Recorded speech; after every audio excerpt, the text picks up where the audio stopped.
තාරක සමය 4 වෙනි සතියේ අඟහරුවක් දවසේ අපි යහනවා ශුද්ධ ලීවිල්ල තුල බෙතිස්ත පොකුණ ගාවට. අපි දකින එතන මේ මිනිස්සු අවුරුදු 38ක් පුරාවට මේ බෙතිස්ත පොකුණ ගාවට වෙලා ඉන්නවා. ජේස් වහන්සේ ඇවිල්ලා අහනවා ඔබ සුවය ලබන්න කැමතිද?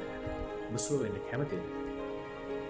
මේ මිනිස්සයා කියන්නේ මාව කවුරුත් මේ පොකුණට බස්සන්න හිටියේ නෑ. මම යද්දි කවුරු හරි හිතන්න බැහැලා සුවය ලබනවා. ප්‍රියදර සහෝදර සහෝදරි. අපි තාමත් බෙතිස්ත පොකුණ ගාවට වෙලා ඉන්නවා. කාව හරි බලාපොරොත්තු වෙන. කවුරු හරි අපිට මේ දේ කළා දෙයි කියලා. හරි තැනට නෙමෙයි අපි ගිහිල්ලා තියෙන්නේ. හරි පුද්ගලයා ගාවට නෙමෙයි අපි ගිහිල්ලා තියෙන්නේ. අපි මිනිස් මනසෙන් හිතලා මිනිස් ක්‍රියාකාරකම් තුලයි විශ්වාසය තියලා තියෙන්නේ. නමුත් ජේසුස් තුල ඒ හැමදේම අපිට ලැබෙනවා කියන එක අපිට අමතක වෙනවා. මේ පුද්ගලයාට අවසානයේ ජේසුස් වහන්සේ ඒ පිළිසරණ වෙන්නේ ඒ සුවය ලබා දෙන්නේ. ඒ නිසා අපේ ජීවිතේ අපි මෙනෙහි කරලා බලමු. අපි තාමත් ඒ බෙතෙස්ත පොකුණ ගාවට වෙලා ඉන්නේ.